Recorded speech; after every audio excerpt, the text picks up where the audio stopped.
The twin suns of Zorath burned over the quiet desert town, the kind of light that made metal shimmer and dust turn gold in the middle of that heat.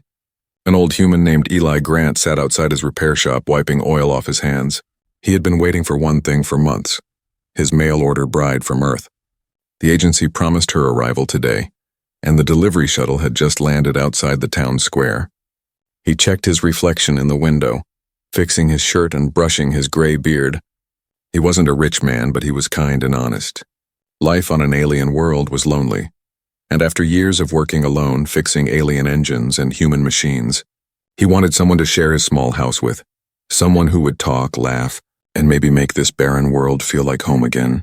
The shuttle's ramp hissed open, steam rolled out, and Eli saw a tall delivery bot step down. Behind it, a metal crate floated, glowing with blue shipping seals. The bot scanned Eli and said in its flat voice, "Delivery for Eli Grant, biological cargo. Confirm signature." Eli grinned nervously and pressed his thumb to the scanner. The crate clicked and unlocked. Inside was not what he expected. Instead of a woman from Earth, a young alien girl sat curled inside. Her skin was pale silver, her eyes bright violet. A thin collar blinked around her neck and her wrists were chained together. She looked up, confused and frightened. Eli blinked hard, thinking this had to be a mistake. "What in the stars is this?" he muttered. The bot spoke again. "Recipient confirmed, cargo transferred. Return to sender request unavailable." Then it turned and walked away, leaving Eli standing alone with the crate and the trembling girl. He stepped closer. "Hey, easy, I think there's been a mix-up." The girl flinched, pressing herself against the back wall of the crate. Please don't send me back," she whispered. Her voice was soft, shaking. Eli frowned. "Send you back? Kid, I didn't order." He stopped himself, realizing the collar around her neck wasn't decorative. It had an ID tag that flashed numbers. Property codes. "Where's the woman that was supposed to come?" Eli muttered to himself. He looked around, but the shuttle was already gone, a dot vanishing into the twin suns. He crouched beside the crate. "Listen, you must have been shipped to the wrong address." She looked up, her violet eyes full of tears. "No, they said this was the right one. They said my buyer was here." The words hit Eli like a punch. "Buyer?" he repeated.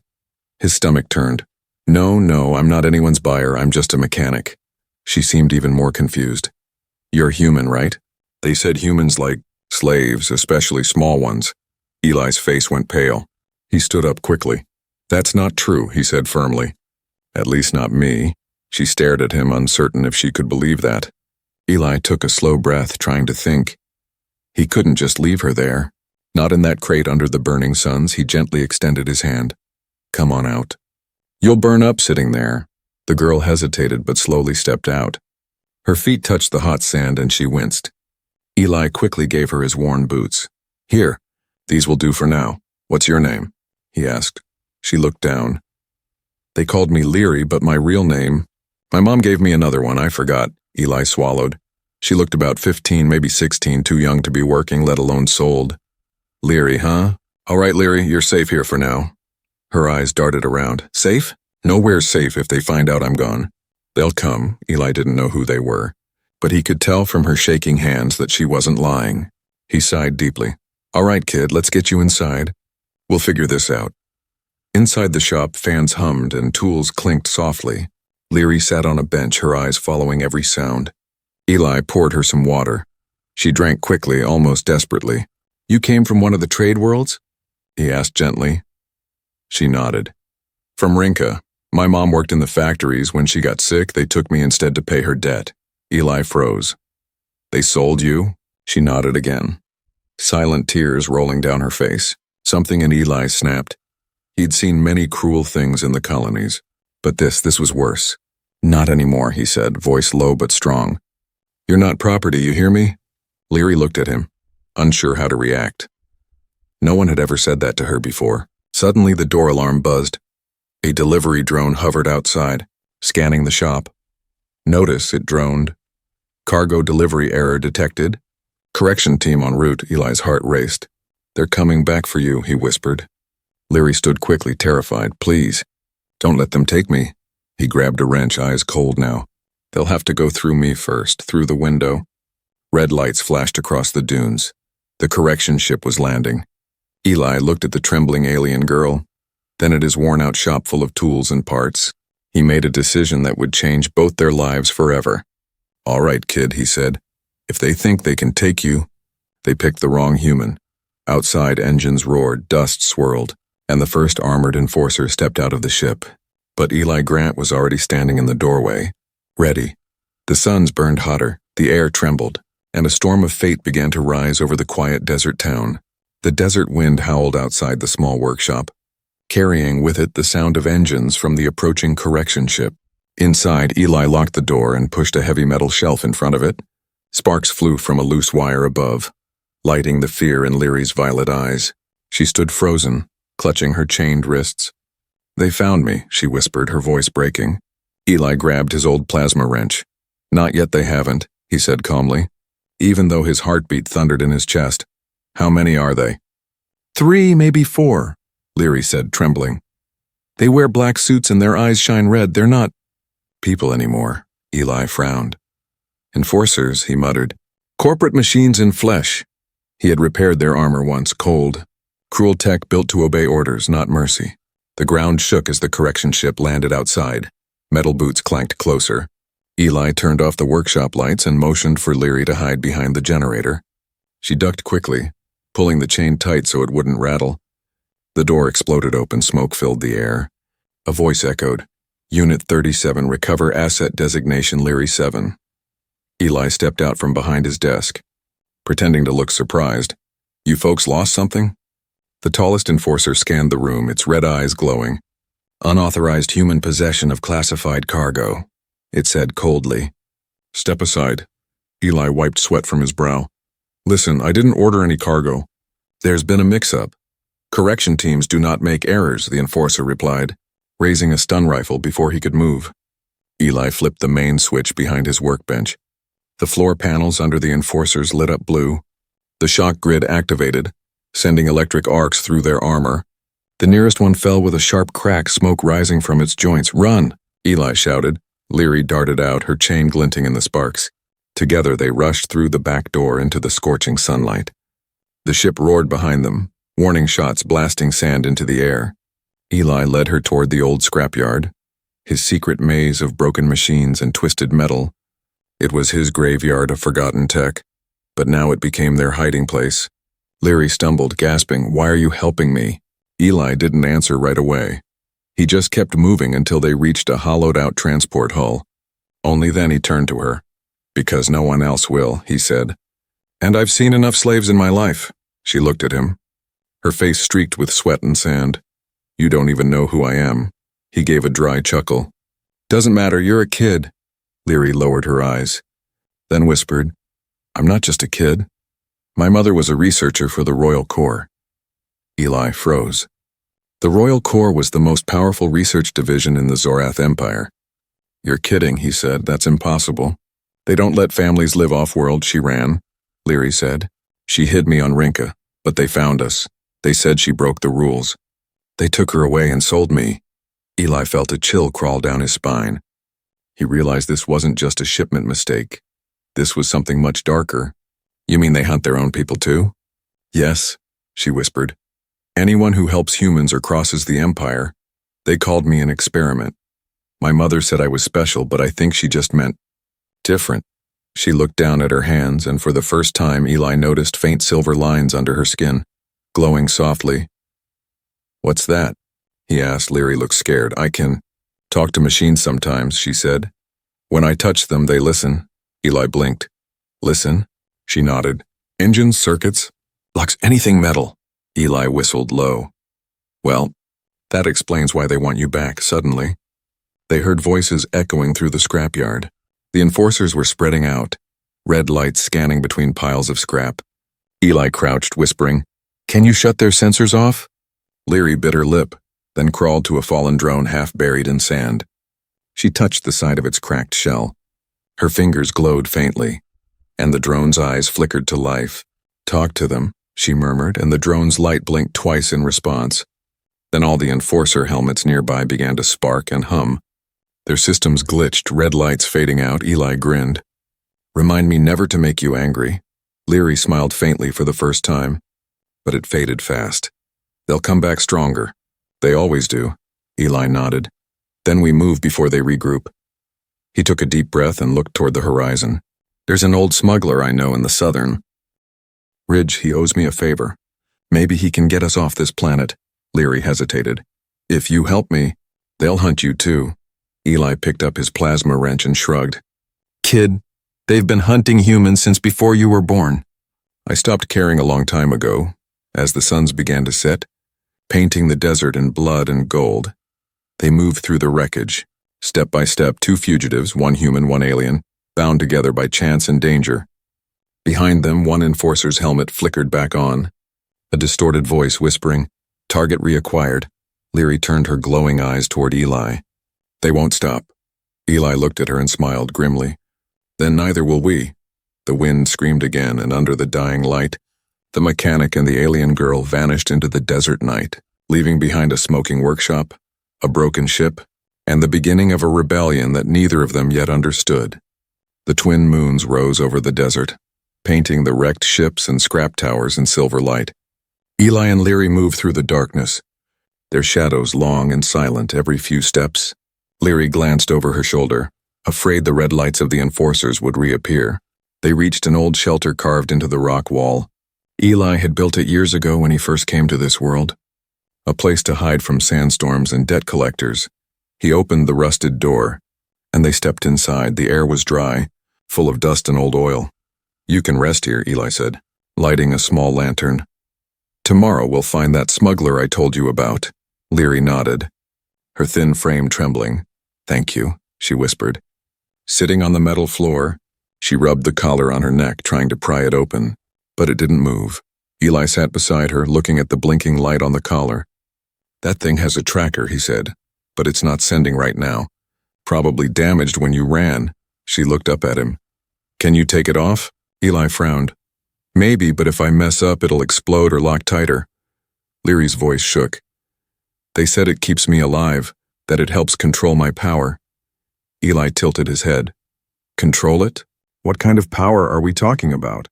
Leary hesitated, then held her hand over the lantern. The metal casing trembled slightly, and the flame flickered blue. A soft hum filled the air, and Eli could feel energy pulsing through the room. Stars above, he whispered. You're not just good with machines, you're part of them. She nodded. Mom said I was born different. She said my blood carries code. She used to call me her living circuit. Eli leaned back, stunned. He had seen cybernetic implants, AI hybrids, even clone soldiers, but never something like this. And that's why the Royal Corps wants you, he said quietly. They're not chasing a girl, they're chasing their lost project. Leary looked away, her voice trembling. Mom said they made me by mistake. They wanted something else. But when she realized what I was, she hid me. She said one day someone would help me finish her work. Eli frowned. What work? Before she could answer, a faint beep came from the corner of the shelter. Leary turned quickly. That sound, I know it. She crawled to an old communication console buried under dust and wires. She brushed the dirt away, and the cracked screen flickered to life. The machine's code scrolled rapidly, strange glowing symbols flashing. Eli squinted. That's not human code. It's my mother's encryption, Leary whispered. Her fingers danced over the controls. She left something here, the console whined, static filling the air. Then a hologram flickered above it, a woman's face, pale like Leary's, eyes filled with warmth and fear. Leary, the recording said softly, if you're seeing this, I'm gone. Leary froze, her lips trembling. Eli stood behind her silently. I couldn't protect you forever, the hologram continued. They're coming for you, but you have to remember. Your power isn't a curse. It's the key to what they fear most. The Corps built you to control machines. But your heart makes you something they can't ever program. Free. The message glitched. Static cutting her voice, then it returned faintly. Find the human engineer named Eli Grant. He's the only one I trust. He can help you finish what we started. Leary turned, wide-eyed. She said your name. Eli stepped back, shocked. That's impossible. I didn't even know her. The hologram flickered again. Eli, if you found her, take her to the coordinates in this message. There's something buried there, something that can change the balance of this world. Then the light faded, and the console went dark. Leary stared at the screen for a long moment, silent tears rolling down her face. She knew, she whispered. She knew I'd find you. Eli rubbed his face, trying to think. Coordinates, huh? He turned the dial on the console and faint numbers appeared on the cracked glass, deep in the northern wastes. Across the canyons of fire, that's suicide, Eli muttered. The Empire patrols that area daily. I have to go, Leary said quietly. She left something for me, for us. Eli sighed. Kid, do you understand what this means? If she was building something dangerous enough to scare the Royal Corps, they'll do anything to stop us, I know, she said. But my mom believed in you, and I believe in her. Eli looked into her eyes and saw the same determination that had brought her to his shop that first day. The same fire that had made him risk everything. He finally nodded. All right. Then we go. Suddenly the ground outside shook. The faint hum of engines grew louder. A red glow spread across the sky. They're here, Eli said, pulling Leary to her feet. He grabbed his plasma wrench and a small power pack. Time to move again. Leary touched the dead console one last time, whispering, Thank you, Mom. As they slipped out through a side tunnel, the console flickered back on for just a moment. One last line of text appeared on the screen before fading forever. The key is not in her blood, it's in his hands. Eli didn't see it, but as they disappeared into the night, the truth began to take shape. Somewhere between the human and the machine, between father and daughter, a secret long buried was waking. The stars burned cold and distant, and the Empire's searchlights cut through the sky like knives. But in that vast darkness, two fugitives carried a light that no machine could ever extinguish. The dawn came red and violent, painting the desert in waves of heat and dust. The air smelled of burned metal, and the horizon shimmered like molten glass. Eli and Leary moved quickly through the wasteland, following the coordinates her mother left behind. The old hoverbike they rode rattled with every bump, half of its circuits patched together with scrap and hope. Leary sat behind Eli, her small hands gripping his jacket as wind tore through her silver hair. The twin suns rose higher, turning the world into a furnace. Eli glanced back at her, shouting over the engine, You doing all right, kid? She nodded, though sweat rolled down her face. I'm fine, she said, just tired, don't fall asleep. We're still in range of their scanners, Eli replied. We need to cross the canyons of fire before nightfall. Leary looked ahead, her violet eyes wide. In the distance, flames danced between the cliffs, natural vents spewing bursts of plasma from the planet's core. The canyons weren't just hot, they were alive with danger. By midday, they reached the canyon rim. The ground shook as gas erupted from the cracks below, painting the sky in fire and smoke. Eli parked the bike near a ledge and wiped his brow. End of the easy road, he muttered. Leary stepped forward, feeling the vibration beneath her boots. The signal's stronger here, she said softly. Whatever my mom left, it's below us. Eli stared at the vast glowing maze. Figures always buried under something deadly. He checked his old wrist map. The coordinates pointed deep inside a narrow path. We'll go on foot, he said. Stay close. And don't touch the rocks, they're hotter than they look. They climbed down slowly, the air thick with heat and smoke. Sparks danced in the air, glowing orange against the shadows. Every few steps, a vent hissed open, spitting fire into the sky. Eli's boots burned through the soles. This place was made by demons, he muttered. Leary smiled faintly.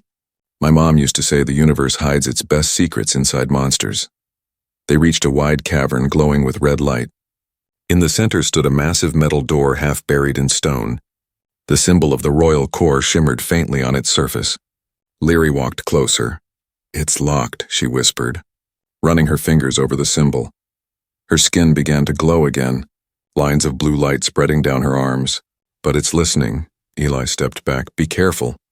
We don't know what's behind that thing. She closed her eyes, murmuring something in a language Eli couldn't understand. The door's runes pulsed once, then clicked open with a deep rumble. Inside was a dark chamber filled with humming machines and glass pods. Blue light shimmered from cables running across the ceiling like veins. Eli whistled. Looks like your mom had her own lab. Leary walked forward slowly. Touching one of the pods inside was a floating crystal pulsing gently. She looked at the screen beside it and symbols appeared. Human and alien code intertwined. This is what she was building, Leary said softly. A bridge between machines and life, Eli frowned. A bridge? She nodded. Not to control. To connect? She wanted to prove humans and aliens could share more than hate. She called it Project Unity. Eli scratched his beard. And the Corps wanted to stop her because they said it would destroy control if every machine could think for itself. If every species could understand each other through code, they'd lose power. Eli muttered. Figures power always ruins everything. Suddenly a siren blared. The chamber lights flickered red. Leary gasped. They found us. Eli drew his plasma wrench. How fast can you shut this place down? Leary's fingers flew across the controls. If I cut the power, the data might erase. We'll lose everything. Then back it up, Eli said. Take the core crystal. She nodded quickly, pulling the crystal from its pod. The moment she did, the walls trembled. Dust rained down as the old structure began to collapse. From the entrance, a loud metallic voice echoed. Target detected, surrender immediately. Leary's eyes widened. They're here. Eli grabbed her hand. Run! They sprinted toward the far exit, chunks of rock crashing behind them. Flames burst from cracks as they leapt over broken cables. The sound of plasma shots filled the air, blue bolts hitting the walls around them.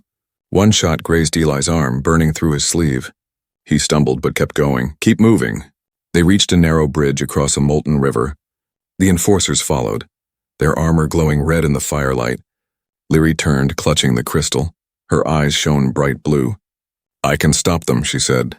Eli shook his head. You'll burn yourself out. She looked at him, tears in her eyes. You saved me when I was nothing but cargo. Let me save us now. Before Eli could stop her, she stepped forward and raised her hand. The machines around them screamed as if alive. The bridge lit up with blue energy and the metal twisted. Wrapping around the enforcers like vines, the heat exploded in a flash. The sound echoed through the canyon like thunder. When the light faded, the enforcers were gone, trapped under molten debris. Leary collapsed, smoke rising from her fingertips. Eli caught her, pulling her away from the edge. Kid, don't you ever scare me like that again, he muttered. His voice cracking, Leary weakly smiled. We did it, she whispered. Yeah, for now, Eli said, looking down at the glowing crystal. But if this thing's as powerful as your mom said, we've just painted targets on our backs far above them. In the night sky, ships moved, Imperial scouts circling the planet. Their scanners already searching for one signal. A strange human mechanic and a girl who could command machines. The desert wind carried their story onward. Two fugitives racing against an empire, holding a light that could either unite the galaxy or burn it down. The suns were still below the horizon when Eli and Leary reached the southern ridge. The air was cold for the first time in days, and the desert was quiet except for the faint hum of the crystal inside Leary's small pack. They were exhausted, bruised, and covered in dust, but they had made it out of the canyons alive. The flames behind them were now distant glows. Rising like ghosts over the horizon, ahead lay a settlement, half hidden, built from wrecked cargo ships welded together. It was a place for smugglers, exiles, and those who had nowhere else to go. That's the place, Eli said, pointing. Crix lives there, he's an old friend. Flies under everyone's radar. If anyone can get us off this rock, it's him. Leary followed him through the maze of metal alleys, her eyes darting at every sound. The people here were rough, humans, aliens, hybrids, all watching them with suspicion. They reached a workshop with a flickering neon sign that read Crix Mechanics. Eli knocked twice, then once more. The door slid open, and a tall man with a metal arm grinned. Eli Grant. You rusty old rat, Eli laughed tiredly. Still breathing, Crix. Crix pulled him into a rough hug. Didn't think I'd see you again after that job on Helion. Eli chuckled. Guess I'm hard to kill. He turned. This is Leary, she's special. Crix's cybernetic eye flicked to the girl, scanning her up and down. Special, huh? You always find trouble wrapped in small packages. Leary bowed slightly. Thank you for helping us, Crix waved his metal hand. Let's get you both inside before the sun fries your skin. They stepped into the dim workshop. The smell of oil and burnt circuits filled the air. Machines hung from the ceiling and half-built ships covered the floor. Leary looked around in wonder. You built all this? Crix grinned. Built, stole, borrowed, depends on who's asking. Eli dropped his bag. We need a ship, something fast, stealth-capable. We're leaving this planet, Crix raised an eyebrow. Leaving? You've got half the Empire hunting you. What did you do this time? Eli hesitated, then pulled the crystal from Leary's pack. Its blue light filled the room. Crix's grin faded. What in the void is that? Her mother built it, Eli said. It's from the royal core. Crix took a step back. You brought a core artifact here? Are you insane? Eli said quietly. I didn't have a choice. They killed her mom. They want this girl next. Crix rubbed his chin. And what's in it for me? Eli frowned. The same thing that's always been, survival, freedom. A chance to spit in their eyes. Crix looked thoughtful, then smirked. You always did have a way with words. He turned to his workbench. Give me an hour, I'll prep my ship, but it won't be cheap. Eli sighed. You'll get your payment, Crix nodded. Then walked to the back, his boots echoing on the metal floor. Leary sat quietly watching him go. She leaned closer to Eli, whispering, He doesn't like me. Eli smiled faintly. He doesn't like anyone, don't worry. He's just rough around the edges, but deep down, something felt wrong. Crix had always been greedy but not stupid. And the way his cybernetic eye had scanned the crystal, it wasn't just curiosity. It was calculation. Hours passed. Crix returned with 2 flight packs and a small data drive.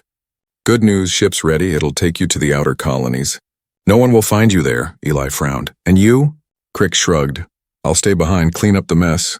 You know how it goes. He handed Eli the drive. Coordinates to a safe route, plug it into the nav system.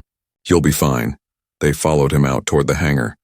The sky was just beginning to lighten, red and gold spilling over the dunes. The ship sat on the pad, sleek and dark, ready for launch. Leary smiled softly. It's beautiful. Yeah, Eli said. Almost too beautiful. He glanced at Crix. You sure no one knows we're here? Crix's smile didn't reach his eyes. Relax, old friend. You're safe, but as Eli helped Leary climb aboard, he noticed something flashing in the corner of the hangar. A tiny red beacon on the wall. Imperial frequency. His heart dropped. He turned slowly toward Crix. You called them, he said quietly. Crix's expression hardened. You brought a core prototype into my shop, Eli. That thing's worth more than 1,000 lifetimes. You think I could just let it go? Eli's grip tightened on his wrench. You sold us out. Crix raised his metal arm. I'm sorry, Eli. But survival means knowing when to trade gold for air.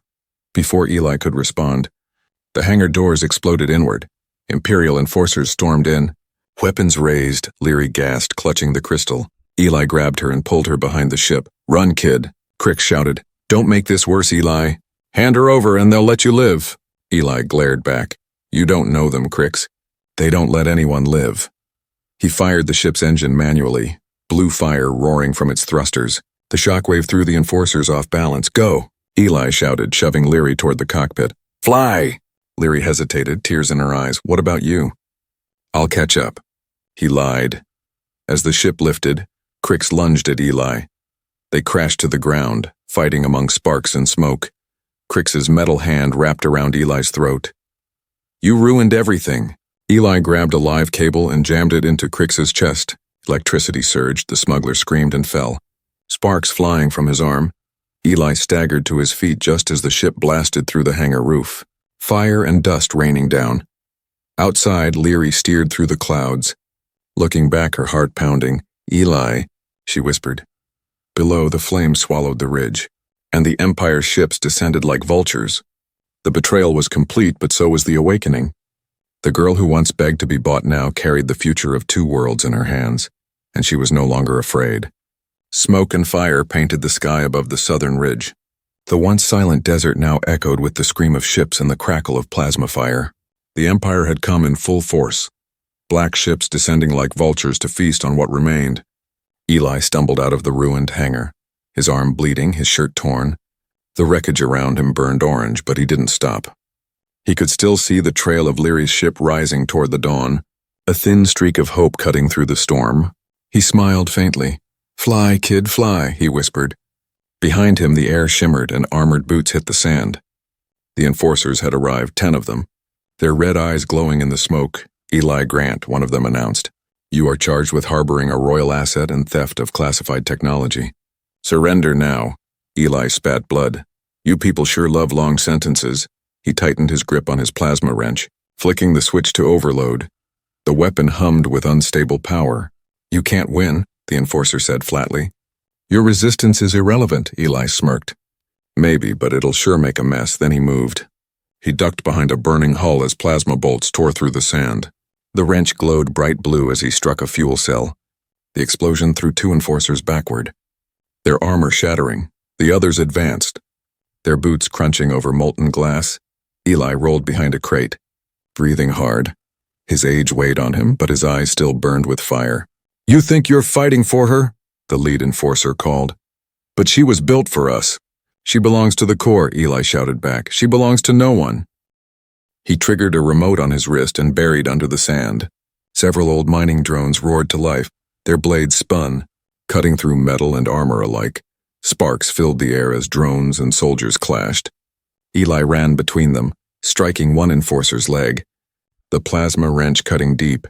The soldier fell, sparks bursting from his joints. But they were too many. A bolt struck Eli's side. He fell to one knee, gasping.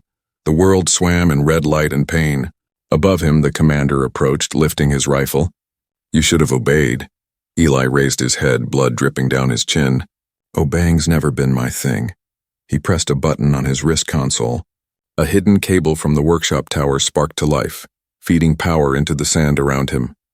The air buzzed, the machines hummed, and suddenly, the desert itself began to move. The wreckage, the drones, the fallen metal, all came alive.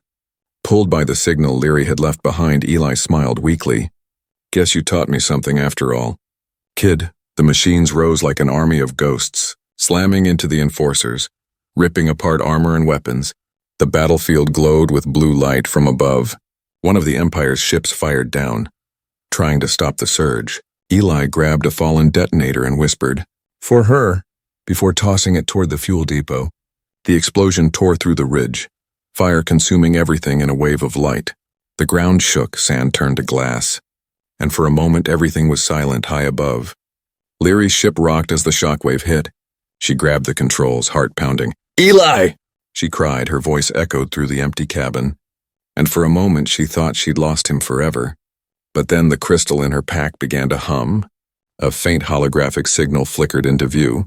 Eli's face, burned and bruised, smiling weakly. "Guess this thing works after all," his voice said. "If you're hearing this, you made it out, that's good.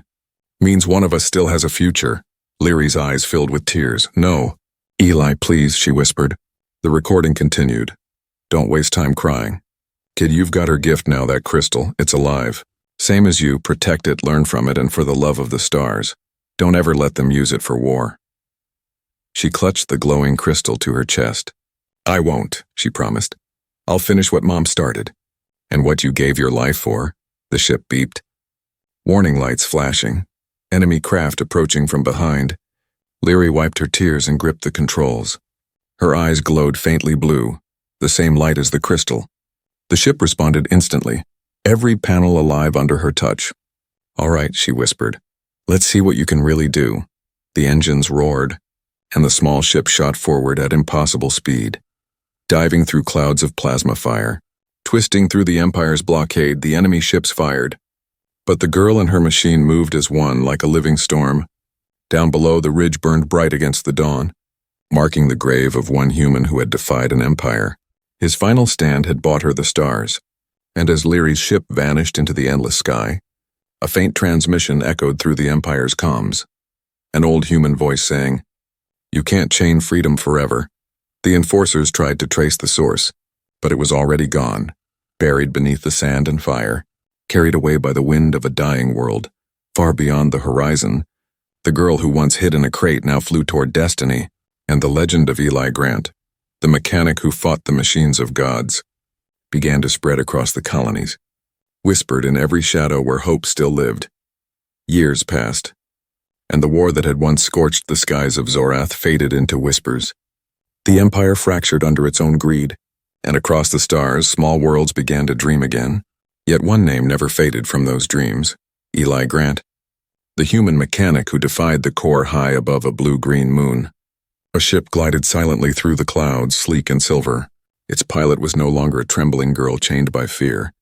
Leary had grown. Her hair shimmered silver-white now, her eyes glowing softly like twin stars. The mark on her collar had been replaced by a small piece of metal she forged herself. Eli's old wrench. She had built a life among the free colonies, teaching humans and aliens alike how to speak the same language of machines. Her name had become legend, the Machine Whisperer, the one who made metal and mind unite without war. But deep inside, she carried one wound that never healed, Eli's last stand. Tonight, the crystal he gave his life for pulsed again. For the first time in years, its blue light danced across the cockpit, forming patterns she hadn't seen before. Leary leaned forward, whispering, "You're awake." The crystal hummed in reply, then projected a hologram. Eli's face, smiling, older than she remembered. "Hey, kid," his voice said softly. "If this message is playing, then you've done it. You've kept the world turning. I didn't think I'd get to record this one. But I guess old mechanics always find a way." Leary froze. Her breath caught between joy and grief. She touched the light. "Eli," his voice continued, "I left something for you, a gift. One I didn't tell you about before because I knew you'd go running into danger for it. There's a vault below the old ridge, our ridge, find it. And finish the job your mom started." The message flickered, and his voice faded into static. Leary gripped the controls. "Then that's where I'll go." She turned the ship toward the broken planet below. Zorath, her birthplace, her prison, and now her destiny. The surface had changed. The Empire's flags were gone, replaced by ruins and silence. She landed near what remained of the southern ridge, half buried under glass and ash. The air shimmered with heat as she stepped out. Her boots crunched over blackened sand. Every step echoed with memories. The explosion, Eli's voice, his final stand. The wind carried the faint sound of metal shifting underground. Leary followed it, guided by the hum of the crystal. It led her to a collapsed tunnel. She brushed away the ash and revealed a hatch, one marked with Eli's personal seal. Her heart pounded. "You really thought of everything, didn't you?" she whispered. The hatch opened with a soft click. A narrow stairway led down into darkness. Leary followed the light from the crystal until she reached a small chamber lined with old tools, broken screens, and handwritten notes on the walls. And there, on the central table, was a small device shaped like a heart, half metal, half glass. Pulsing faintly with life, Leary approached, reading the words engraved on its base. Project Unity, final phase. Her mother's handwriting covered one side, Eli's rough sketches the other. Together they had built it even after death. "This is what they feared," Leary whispered, touching it gently. "A world where no one owns power alone." As she connected the crystal to the device, the entire room came alive. Holographic light swirled around her, forming images, humans shaking hands with aliens, machines learning empathy, weapons turning into tools. Then a final message appeared, written by Eli himself. "If you're reading this, it means you survived. You always were stronger than me, Leary. This is your future now, our dream.